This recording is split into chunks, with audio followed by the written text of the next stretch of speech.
Welcome to the Me I Left Behind, a podcast about healing, remembering, and finding yourself again after loss. My name is Cindy, and I created this space not only to share my journey, but to help you reconnect with the parts of yourself that may feel lost. In my last episode, I talked about the grief of my children, the silent pain they hold in their hearts, the ways they cope, and how I try to guide them through a loss none of us were prepared for. Today, I want to share something different, something that has given me both comfort and curiosity throughout this journey.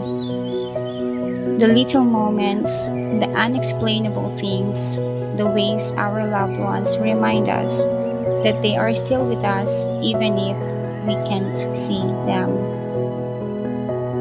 Episode 4, Whispers from Beyond, the signs that love never leaves.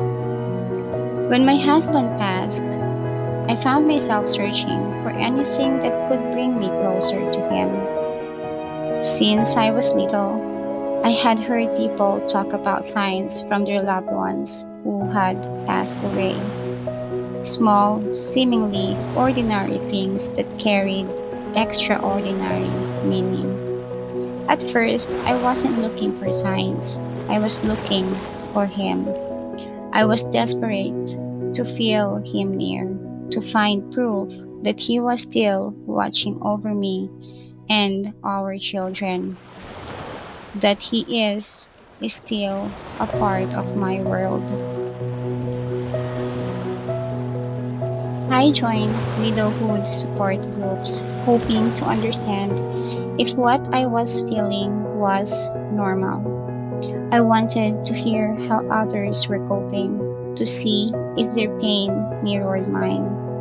I wanted to be in a space where I wouldn't have to explain myself, where the new me, the one grieving, lost, and trying to hold everything together, was understood. I read stories from other widows who had felt the presence of their loved ones in unexpected ways. A song playing at just the right moment, a butterfly landing gently on their hand, a familiar scent in an empty room. These weren't my stories, but they gave me hope, a quiet reassurance that they are still here. We just can't see them. I also found myself searching beyond what I knew. I watched videos, read books, and tried to understand where souls go. I wanted to know if there was something more, if there was a way to reach him, a way to know he was okay. I learned about mediums, spirit boxes, and energy frequencies. Anything that could possibly bridge the gap between where I was and where he had gone. I even read about astral projection, wondering if it was possible to find him there, to meet him in a space beyond this world. But no matter how much I searched, there was no door I could open, no road I could take to where he had gone. I gave up. There are heavier days when the weight of grief presses so hard on my chest that I struggle to catch my breath. The silence becomes deafening, and in its emptiness, I can almost hear myself breaking. There are nights when I whisper his name into the darkness, hoping for an answer that never comes. There are moments when the loneliness feels unbearable, when I find myself longing for just one more second of his voice, one more moment of his laughter, filling our home. But then, in those moments, something happens. A feather appears on my bed where it shouldn't be. When I lose my keys, I would ask him out loud where they are, and within minutes, I find them. A cab pulls up just as I'm silently begging for him to send me one.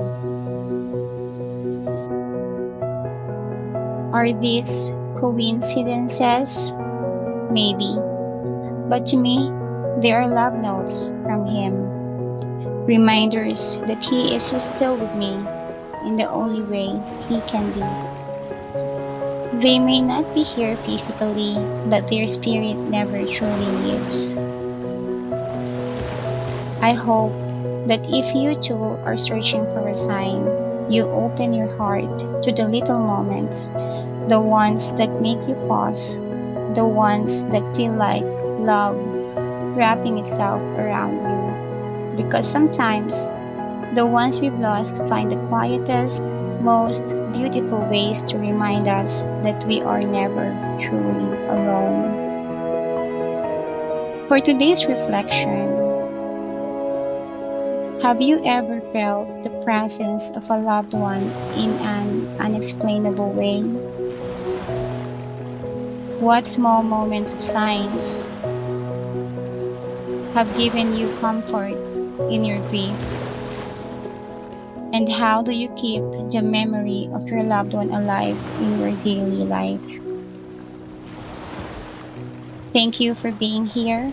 Thank you for listening. And thank you for allowing me to share my story. I'll see you in the next episode.